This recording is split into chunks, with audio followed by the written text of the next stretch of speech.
요한복음 11장 1절. 어떤 병자가 있으니 이는 마리아와 그 자매 마르다의 마을 베다니에 사는 나사로라.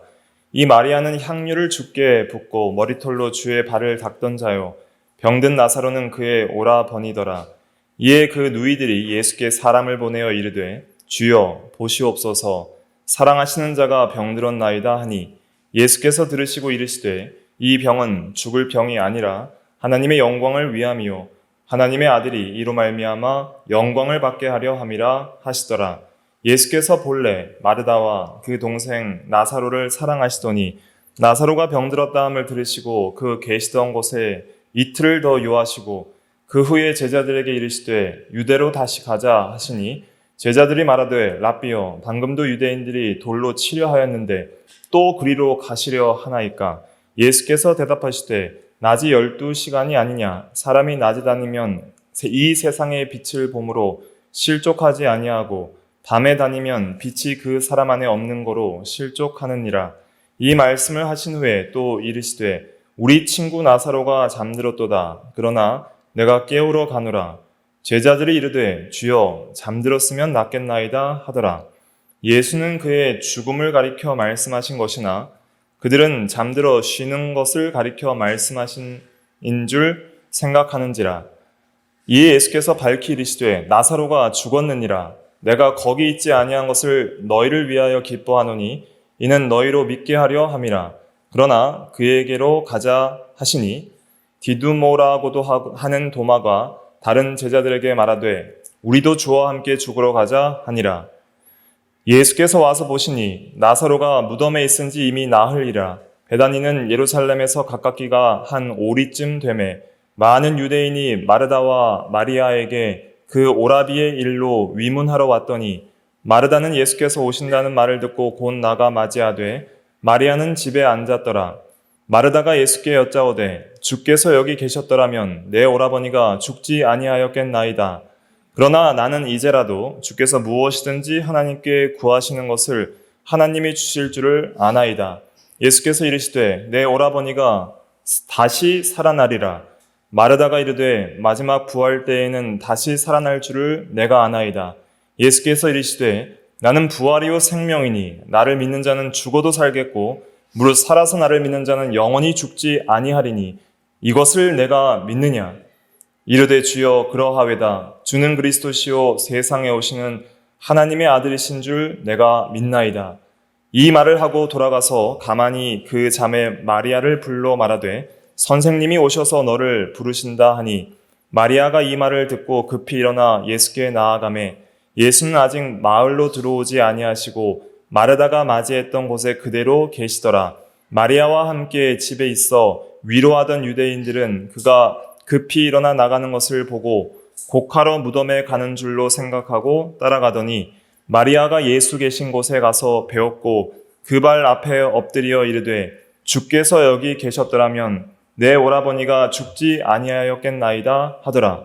예수께서 그가 우는 것과 또 함께 온 유대인들이 우는 것을 보시고 심령의 비통이 여기시고 불쌍히 여기사 이르시되 그를 어디 두었느냐? 이르되 주여 와서 보옵소서 하니 예수께서 눈물을 흘리시더라.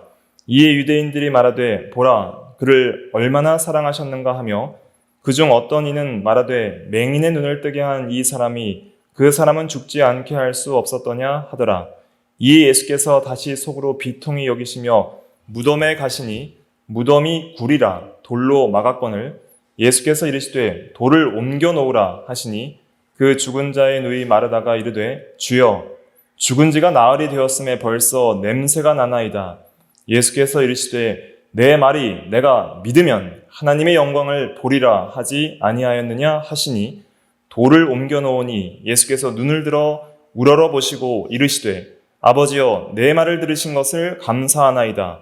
항상 내 말을 들으시는 줄을 내가 알았나이다. 그러나 이 말씀 하옵는 것은 둘러선 무리를 위함이니 곧 아버지께서 나를 보내신 것을 그들로 믿게 하려 함이니이다. 이 말씀을 하시고 큰 소리로 나사로야 나오라 부르시니 죽은 자가 수족을 배로 동인 채로 나오는데 그 얼굴은 수건에 쌓였더라. 예수께서 이르시되 풀어놓아 다니게 하라 하시니라. 아멘.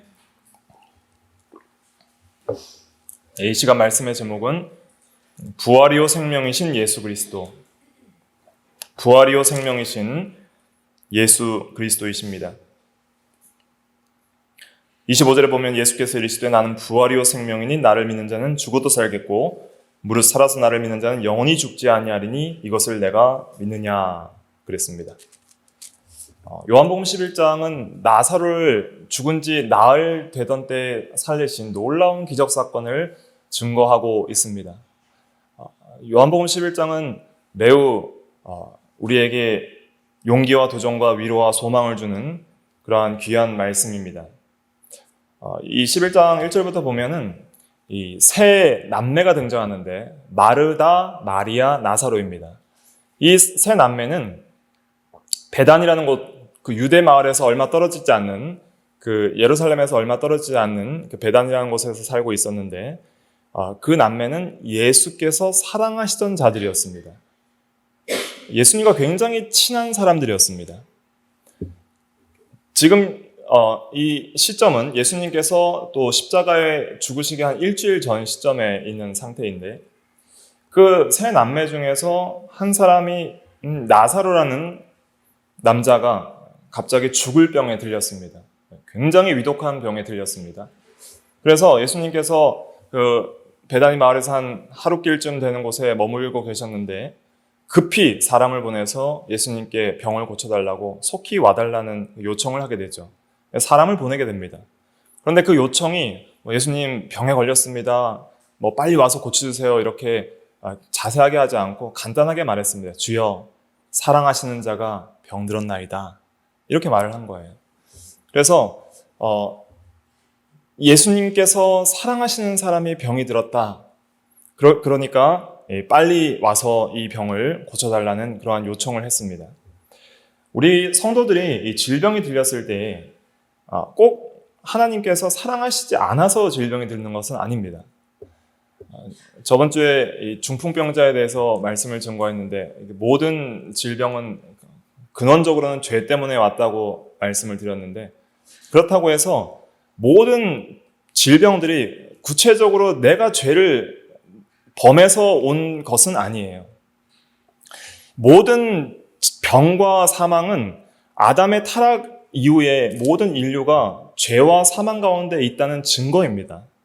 우리 모든 사람들이 아무리 거룩하게 사는 성도들도 병에 들리는 이유는 우리가 여전히 죄와 사망 가운데 있다는 증거고 우리가 죽는 이유도 죄와 사망 가운데 있는 증거예요. 그것을 원죄라고 하는데 이 원죄 안에 있는 모든 인간들은 결국 병들고 죽게 되어 있습니다. 그런데 모든 질병이 구체적으로 내가 실제적으로 자범죄, 내가 구체적인 특별한 죄를 지어서 오는 것은 아니에요. 그래서 저번 시간에 모든 죄는 궁극적으로는 모든 병은 궁극적으로는 죄 때문에 왔다 그러니까 제 아내도 조금만 아프니까 이게 내가 죄를 지어서 병이 왔냐 물어보던데 꼭 내가 특별한 죄를 지어서 병이 오는 것은 아닙니다. 하나님께서 사랑하시는 자도 병이 들릴 수 있고요. 또 오늘 보면 이 병의 원인은 하나님의 영광을 위한 것이라 그랬어요. 그래서 병에도 이 종류가 있는데 첫째는 실제로 내가 죄를 지어서 하나님께서 죄를 깨닫고 회개하게 하기 위해서 징계로 주시는 병도 있고요. 그 다음에 거룩하게 사는 욥에게도 병이 들린 것처럼 정말 연단과 또 신앙을 자라나게 하기 위해서 우리가 어떤 고난 가운데 우리는 점점 만들어지는 면들이 있잖아요. 그런 어떤 믿음과 신앙이 성숙하게 하기 위해서 연단의 과정으로 병을 주시기도 하고요. 또 하나님의 영광을 위해서 질병을 주시기도 합니다. 여러 상황 가운데 우리에게 질병이 있고요. 그래서 꼭 우리에게 어려움이 닥치고 질병이 왔다고 해서 반드시 하나님이 나를 미워하시는가? 나를 사랑하지 않으시는가? 또 내 죄 때문에 꼭 왔는가? 이렇게 꼭 절망할 필요가 없이 항상 그 병이 어떤 방식으로 왔든지 우리가 한 가지 해야 될 것은 무엇이냐면 주님께 기도하는 거예요. 이 병이 어떤 이유로 왔든지 우리가 복합적인 것들이 다 있거든요. 그래서 질병이 왔을 때 우리가 그것을 회개의 기회로 삼을 수도 있고요. 또 우리의 신앙의 연단의 기회로 삼을 수도 있고 그 질병을 믿음으로 인내하면서 하나님께 영광을 돌리는 기회로 삼을 수도 있는 거예요. 다 그렇게 삼을 수 있는 것입니다. 중요한 것은 우리가 어려움을 당했을 때 주님께 기도하는 것이 중요하다는 거예요. 마르다와 마리아가 잘한 것은 예수님께 사람을 보내어 도움을 요청한 것입니다. 그것은 오늘날 우리에게 적용하면 우리가 어려움을 당할 때 예수님께 기도하는 것이 중요하다는 거예요. 근데 그 기도하는 데 있어서 기도의 근거가 무엇이냐면은 주님께서 우리를 사랑하심입니다. 3절 같이 읽어볼게요. 시작. 이에 누이들이 예수께 사람을 보내어 이르되 주여 보시옵소서 사랑하시는 자가 병들었나이다 하니. 네, 내가 주님을 이 정도 사랑했으니까 내 기도 들어주세요. 내가 주님을 위해 이 정도 헌신했으니까 내 기도 들어주세요가 아니라 주님께서 우리를 사랑하시는 그 사랑을 믿고 알았사오니 주여 우리의 기도를 들어주시옵소서. 그래서 예수님의 사랑을 근거해서 우리는 예수님께 기도할 수 있는 것입니다. 예수님께서는 죄인을 위하여 자기의 몸을 희생하시고 버리셨습니다. 자기의 몸을 버리시기까지 사랑하신 것은 가장 큰 사랑이라 그랬습니다. 그런 주님의 사랑을 아는 자는 그 주님이 우리를 사랑하시는 사랑에 의지해서 기도할 수 있는 거예요. 그래서 항상 우리가 기도할 때는 주님이 나를 사랑하심을 믿고 기도해야 됩니다. 주님이 나를 위하여 십자가에 달려 죽으시고 나를 사랑하시는 것을 믿는 자가 정말 참으로 주님을 의지하는 기도를 드릴 수 있는 것이죠. 그렇게 예수님께 얼른 와서 병을 고쳐달라고 했을 때 마리아와 마르다가 바랬던 것은 무엇이냐면 빨리 와서 나사로가 죽기 전에 도착해서 나사로의 병을 고쳐주시길 바랬던 거예요. 그런데 예수님께서 이틀이나 더 머물게 되십니다. 그런데 그것이 나사로를 사랑하신 이유 때문에 머물렀다라고 말하고 있죠. 5절과 6절 같이 읽어보겠습니다. 시작. 예수께서 본래 마르다와 그 동생 나사로를 사랑하시더니 나사로가 병들었다함을 들으시고 그 계시던 곳에 이틀을 더 유하시고. 기도를 하면 빨리 응답이 되길 바라죠. 그리고 마르다와 마리아의 그 소원은 무엇이었냐면 예수님께서 빨리 와서 나사로 고쳐주는 것이 마르다와 마리아의 소원이었고 기도 제목이었습니다. 그런데 그 기도가 응답이 안 돼요. 그 기도가 들어지질 않아요. 예수님은 아무리 기다려도 안 와요. 나사로는 병이 악화되어서 결국 죽었어요. 죽어서 무덤에 장사했어요.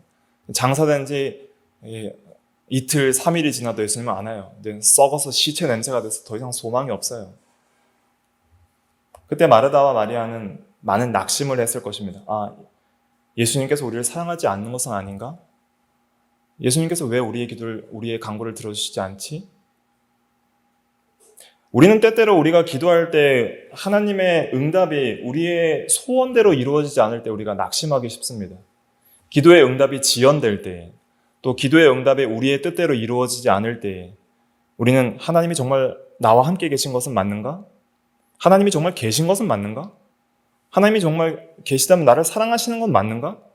여러 가지 의심과 원망과 근심이 들어오게 되는 것이죠. 마르다와 마리아도 그랬습니다. 그런데 성경은 증거하기를 나사로를 사랑하시더니 5절에 보니까 나사로를 사랑하셨기 때문에 이틀을 더 유예하셨다는 거예요. 나사로를 사랑하시더니 그 다음에 여기는 이제 접속사가 번역이 안 돼 있는데 원어에는 접속사가 있습니다. 운이라는 접속사가 있는데 그 접속사는 그러므로, therefore, 또 so, 그러므로, 그래서 이런 뜻입니다. 예수께서 본래 6절, 5절 보세요. 예수께서 본래 마르다와 그 동생 나사로를 사랑하시더니 그러므로 나사로가 병들었다함을 들으시고 그 계시던 곳에 이틀을 더 유하시고 사랑하셨기 때문에 이틀을 더 유하셨다. 이렇게 말하고 있는 거예요. 그래서 하나님의 뜻, 우리 주님의 뜻은 우리의 생각보다 더 깊습니다. 그리고 선합니다. 그리고 사랑하시기 때문에 더 좋은 것을 주시려고 때로는 우리의 뜻대로 기도를 들어주시지 않을 때도 있다는 거예요.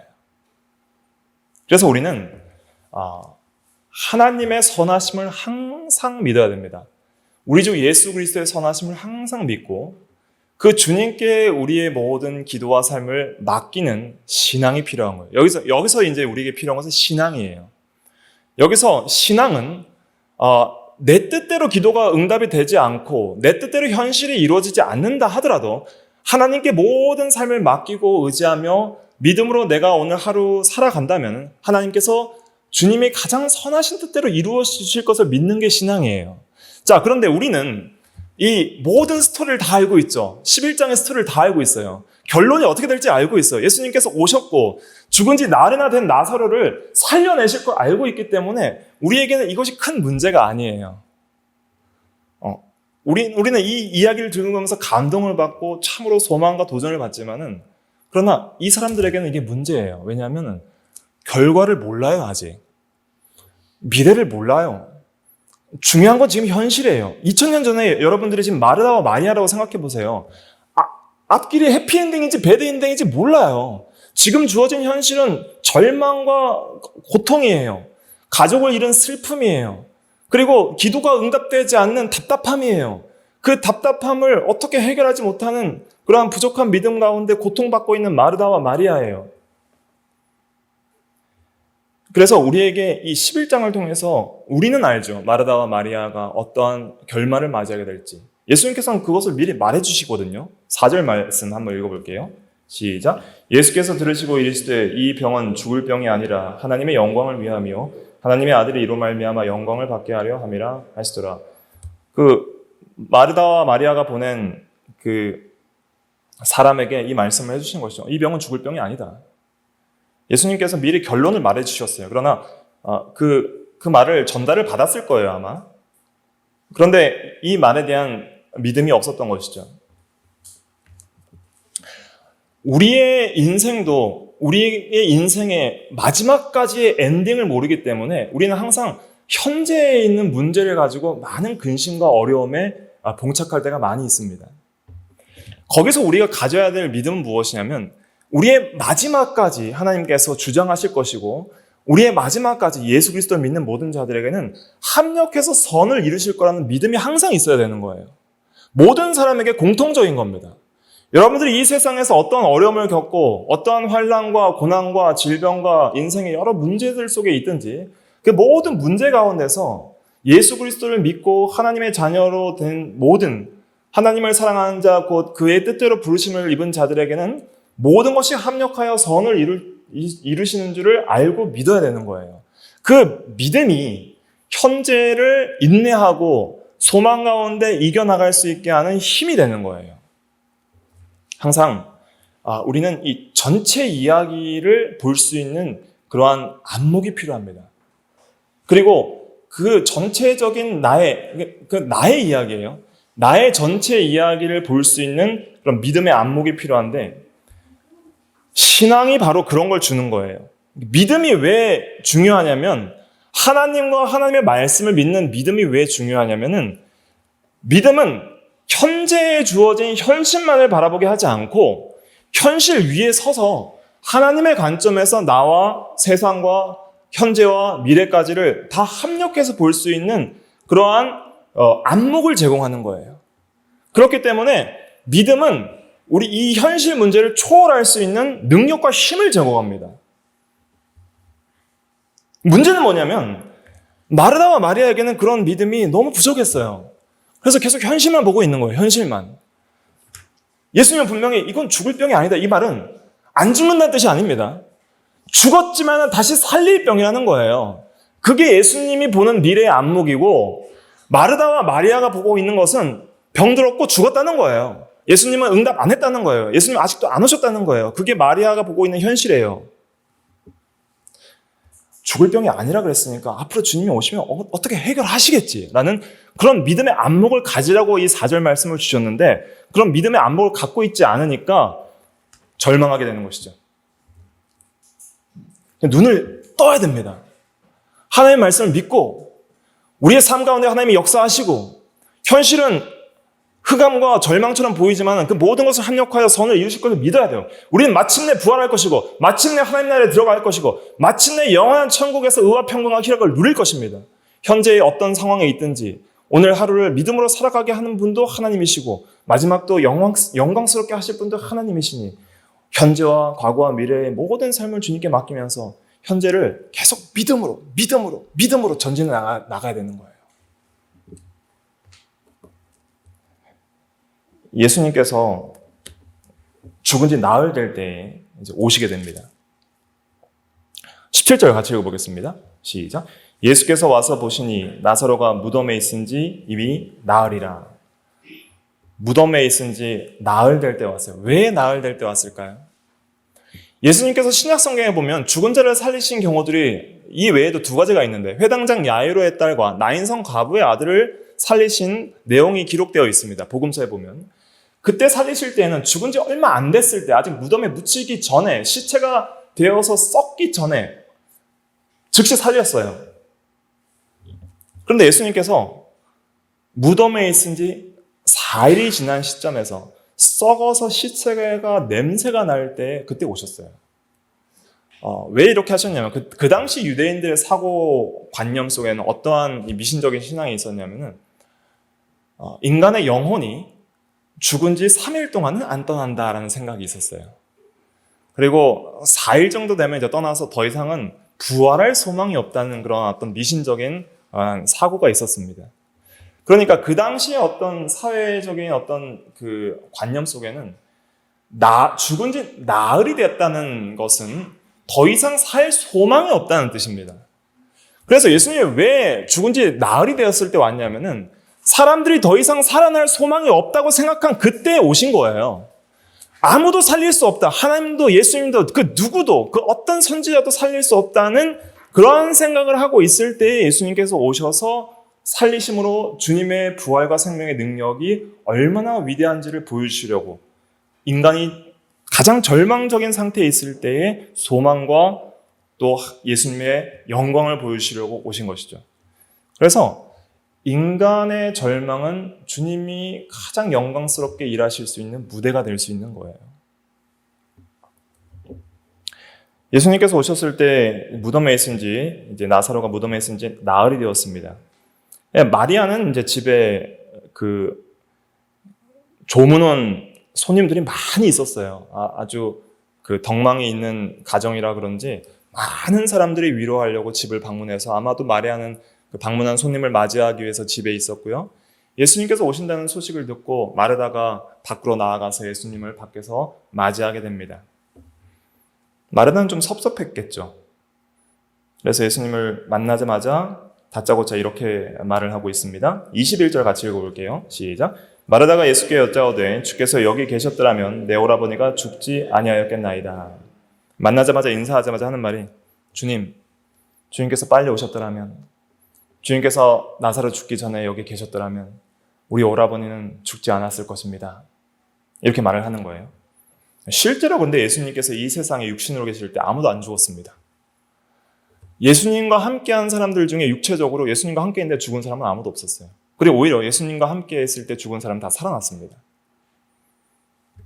놀라운 기적사건과 치유의 사건들을 경험했던 마르다와 마리아는 예수님께서 여기 계셨더라면 오라버니가 죽지 않았을 거라는 확실한 믿음이 있었습니다. 그러나 그들에게 부족한 건 무엇이냐면 꼭 육체적으로 함께 계시지 않더라도 살리실 수 있다는 믿음은 없었어요.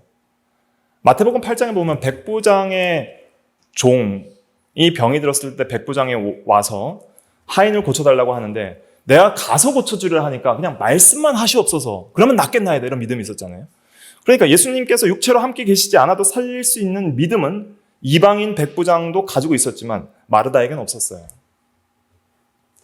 또 마르다에게 없었던 믿음은 무엇이냐면 지금이라도 살리실 수 있다는 것을 믿지 못했던 것이죠. 소망이 없다고 생각한 거예요. 나흘이 지났기 때문에. 그들의 생각으로는 소망이 없다고 생각한 거예요. 그리고 원망 섞인 말로 이렇게 말을 한 것입니다. 너무 늦게 오셨습니다. 이제는 소망이 없습니다. 그런데 22절 한번 같이 읽어볼까요? 시작. 그러나 나는 이제라도 주께서 무엇이든지 하나님께 구하시는 것을 하나님이 주실 줄을 아나이다. 굉장히 믿음 있는 고백인 것 같지만 그렇지 않습니다.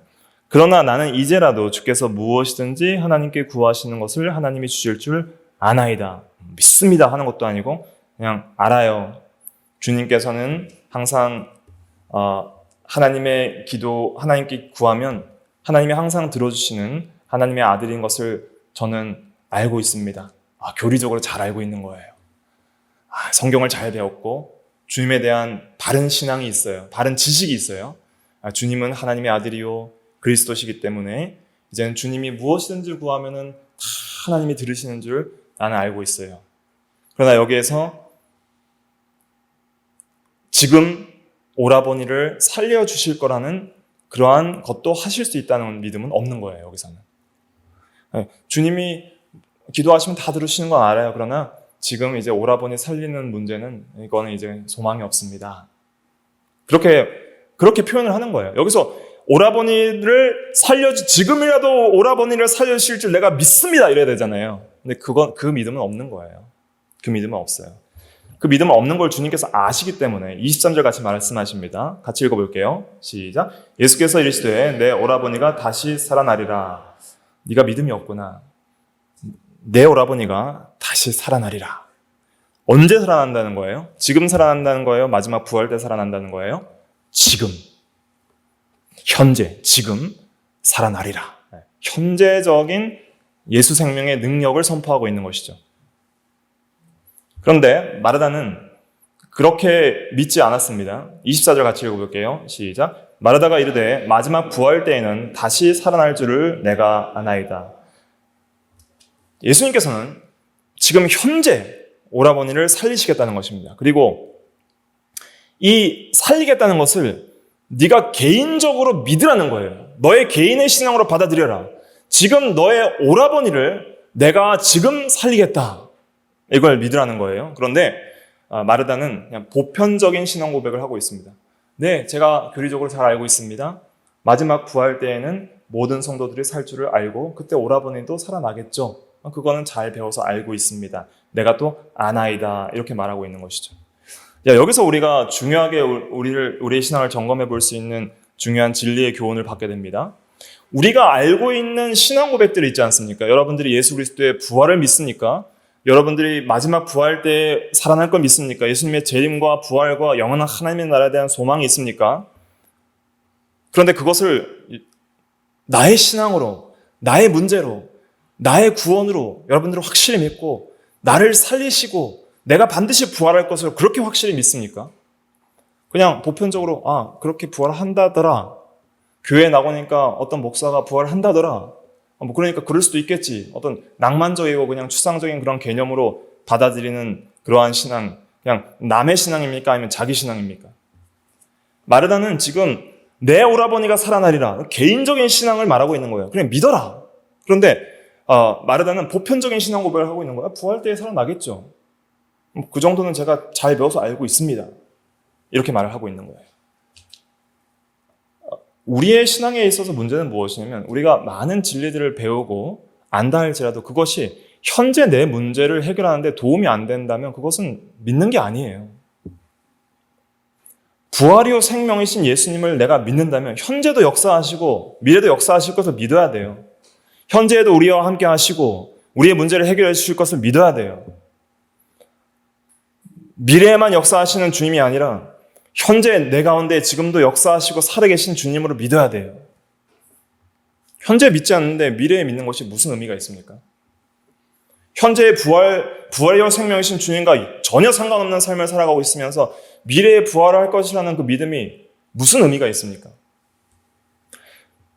미래에 우리가 부활할 것을 굳건히 믿어야 됩니다.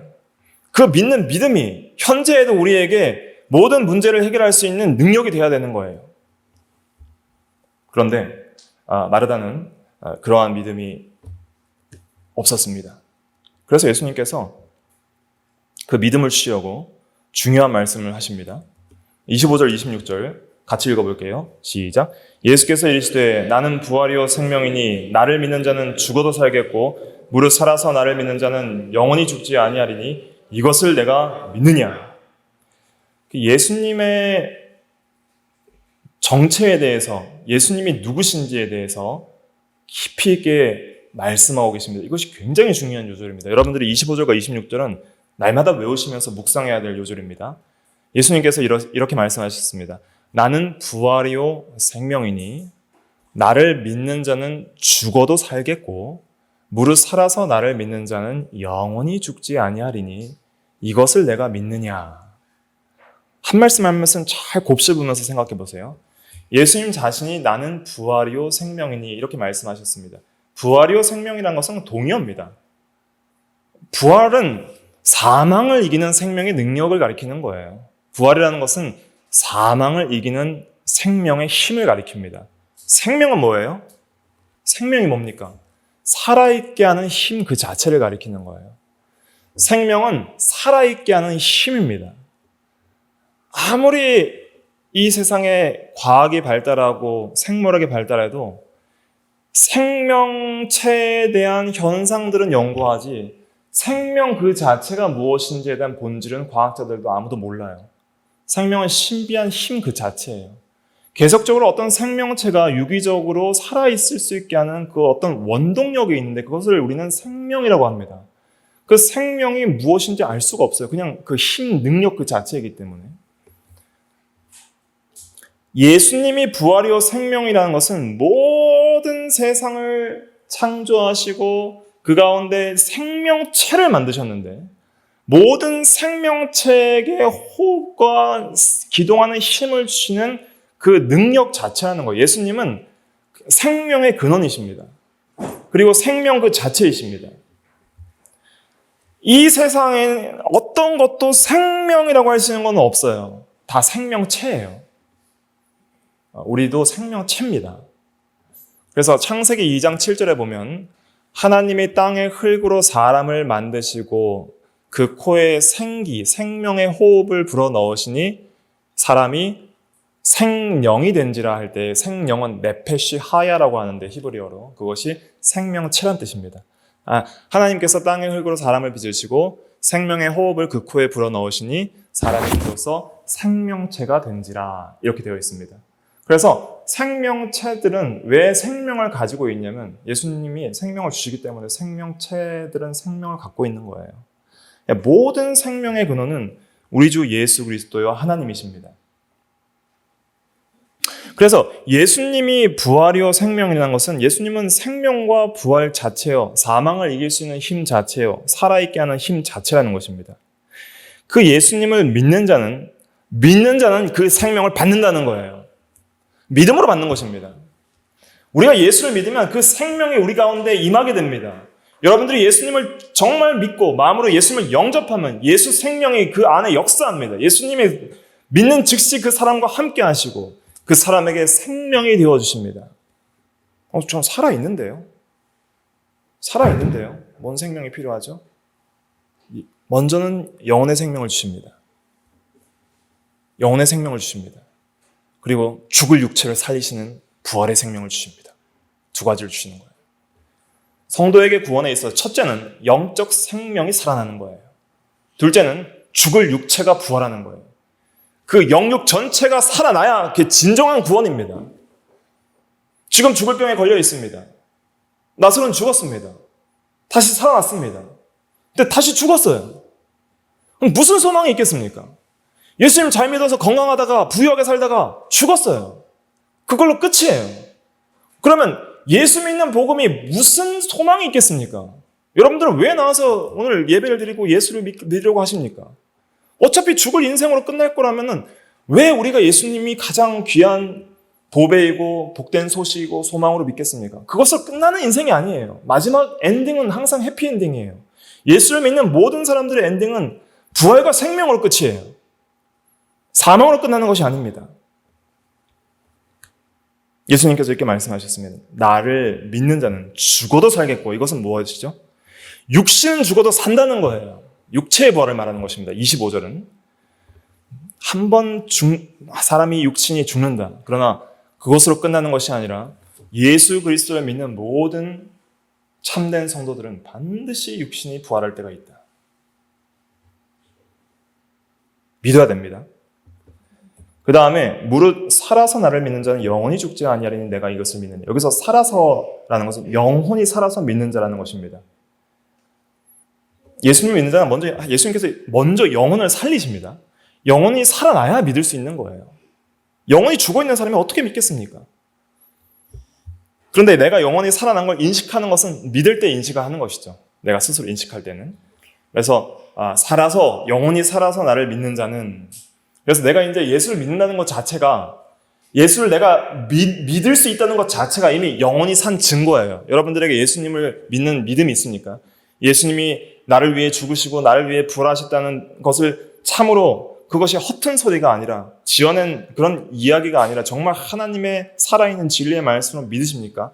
믿는 사람은 이미 영혼이 살아난 증거입니다. 왜냐하면 영혼이 살아나기 전에는 절대 하나님의 말씀을 진리로 받아들일 수가 없어요. 살아서 믿는 자는 이미 영혼이 살아있다는 증거인데 영적 생명이 살아난 사람은 영혼이 죽지 않는다는 거예요. 한번 영혼이 살아난 사람은 절대 죽지 않습니다. 이것이 예수님이 우리에게 주시는 생명의 본질이에요. 예수님께서 우리에게 주시는 생명은 두 가지 차원에서 역사하는데 첫째는 육체의 부활을 주시고 둘째는 영원한 생명을 주십니다. 그런데 먼저 이 세상에서 우리에게 이루어지는 것은 영혼의 생명이에요. 영적인 부활이라고 하는데 예수님을 믿으면 우리 육체가 지금 당장 부활하고 이런 일들은 이제 오늘날에는 거의 일어나지 않습니다. 정말 기적적으로 불치병에서 그 하나님의 은혜로 회복되는 기적의 역사들이 있을 수 있지만은 그러나 이제 신약시대 때에는 예수 그리스도를 믿는 모든 성도들은 먼저는 영혼의 부활, 영혼의 참된 생명을 경험하게 되고요. 그 다음에 육체의 부활은 마지막 때, 예수님 재림 때에 일어나게 되는 것입니다. 그래서 이것을 믿느냐 이렇게 말씀을 해주셨고 예수님께서 참으로 부활이요 생명이신 그 증거를 보여주시려고 지금 나사로를 살리시겠다는 거예요. 나사로 살아났지만 또 얼마 살다가 늙어서 죽었습니다. 그런데 나사로를 왜 살리시냐면은 예수님께서 참으로 부활이요 생명이신 증거를 보여주시는 거예요. 증거. 참된 증거.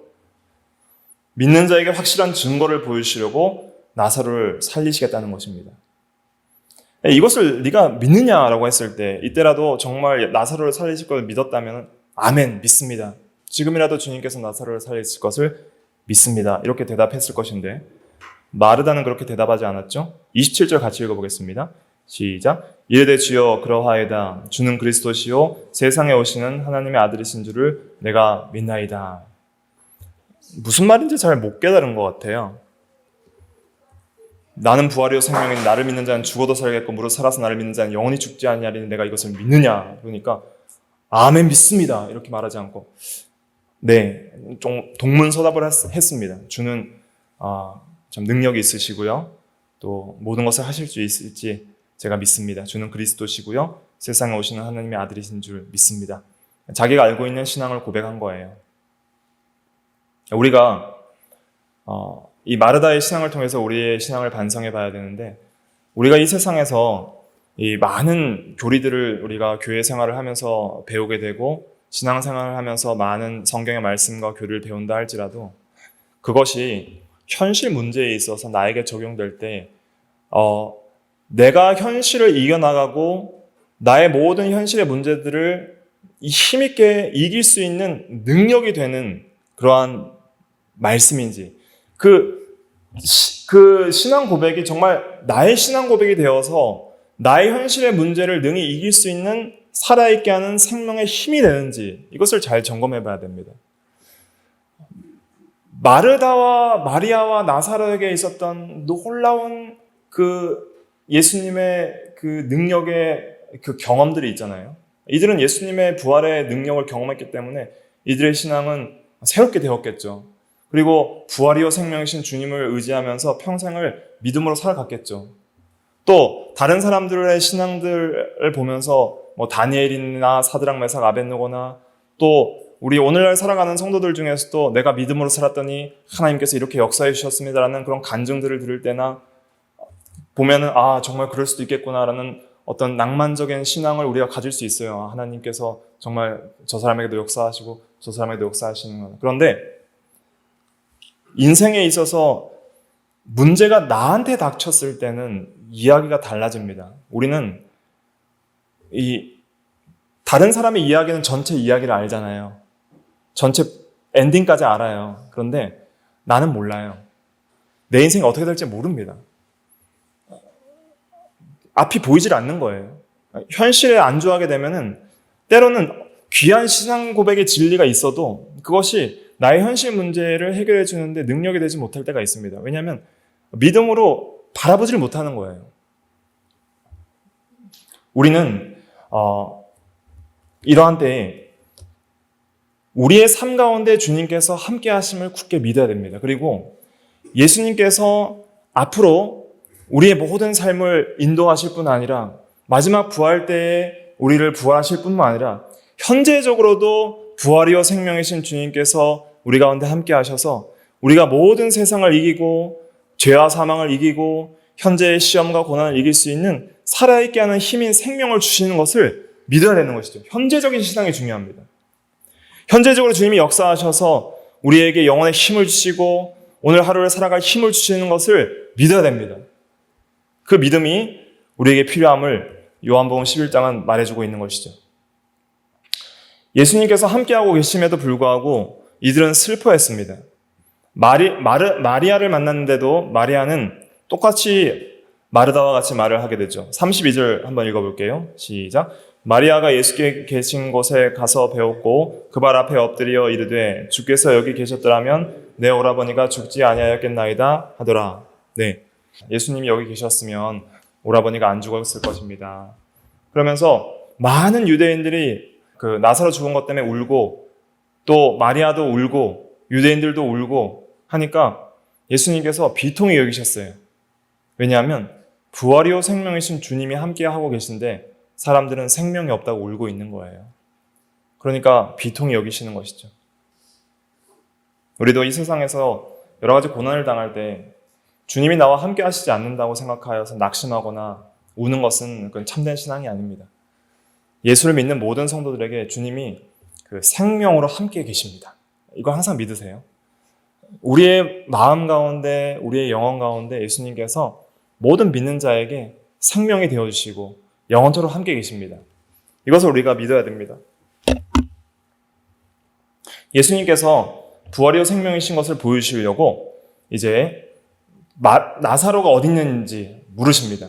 그를 어디에 두었느냐? 그리고 그 무덤 앞에 가십니다. 그리고 한 가지 명령을 하십니다. 돌을 옮겨 놓으라 이렇게 말씀하세요. 돌을 옮겨 놓으라.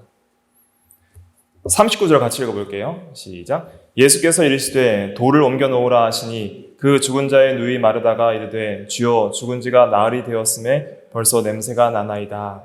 네, 돌을 옮겨 놓으라 라는 것은 믿고 순종하라는 거예요. 정말 부활이요 생명이신 예수님을 믿으면 네가 해야 될 일을 하라. 우리에게 해야 될 일들이 있습니다. 우리에게 명령하신 일들이 있습니다. 우리가 매일 일상생활을 살아가면서 우리가 해야 될 순종의 말씀이 있습니다. 그거 순종하라는 거예요. 돌을 옮겨 놓으라. 인간이 할 수 없는 것을 하려고 하지 말라는 거예요.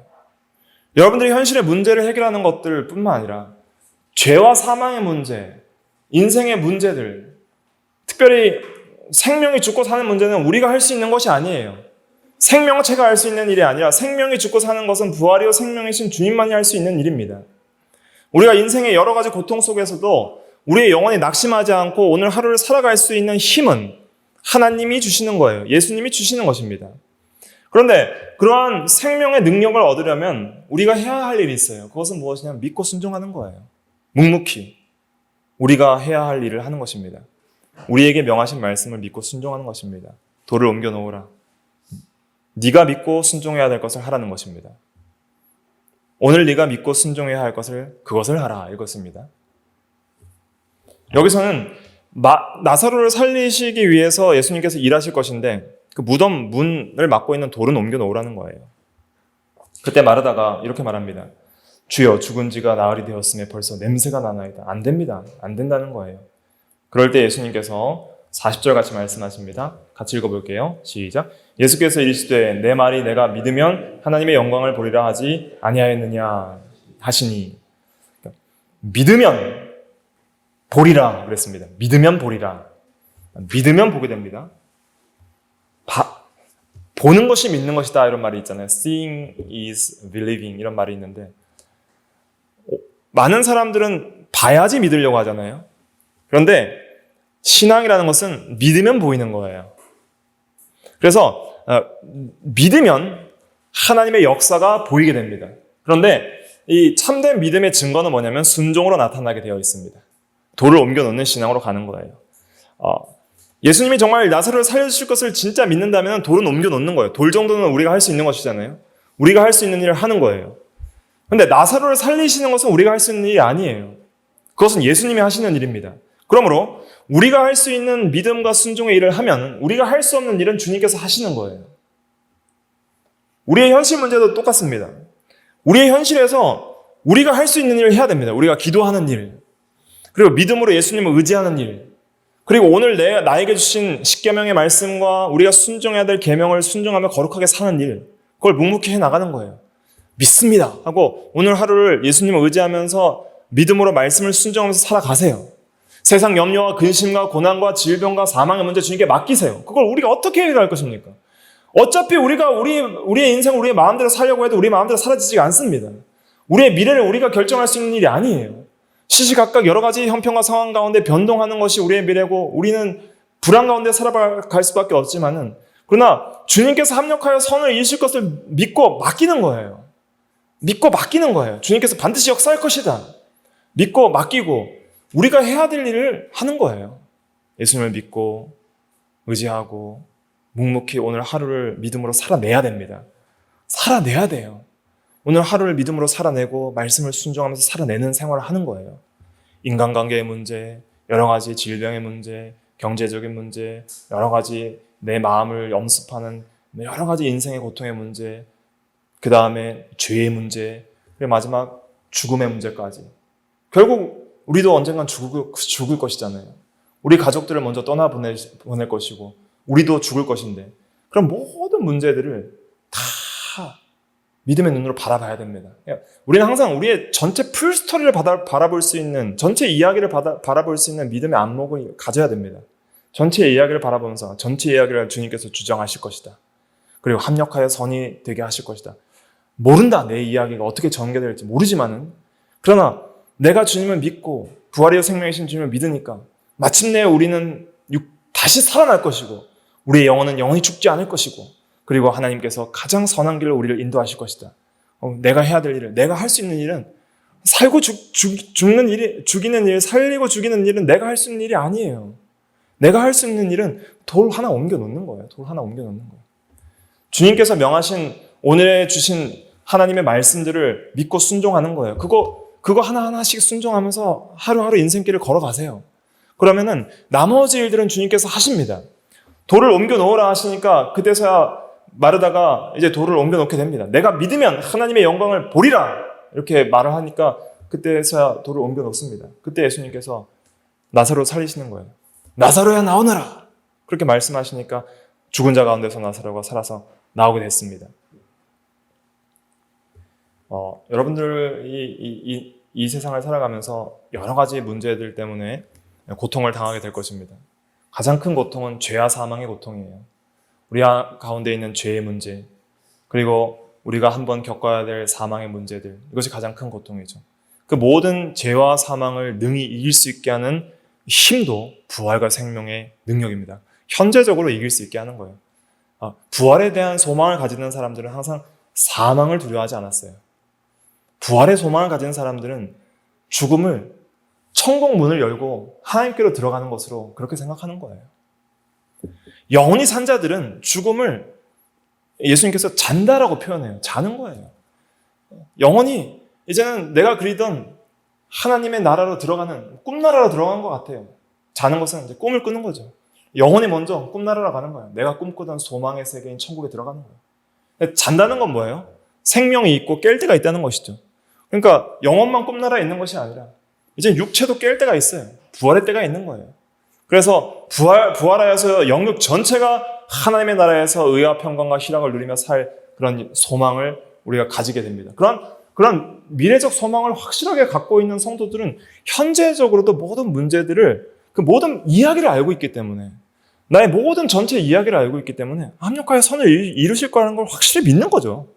믿고 오늘 내가 해야 할 일을 묵묵히 해나가면서 오늘의 문제들도 다 맡기는 거예요. 주님께 맡기면은 여러분들의 건강의 문제 있으니까 주님께 맡기세요. 간절히 기도하십시오. 그러면 가장 선한 길로 인도해 주실 것입니다.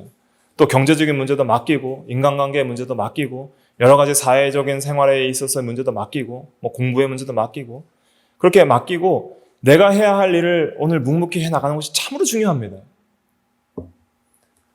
내가 해야 할 믿음의 순종을 왜 안 하냐면 믿음이 없으니까 안 하는 거예요. 하나님을 떠나니까 안 하는 거예요.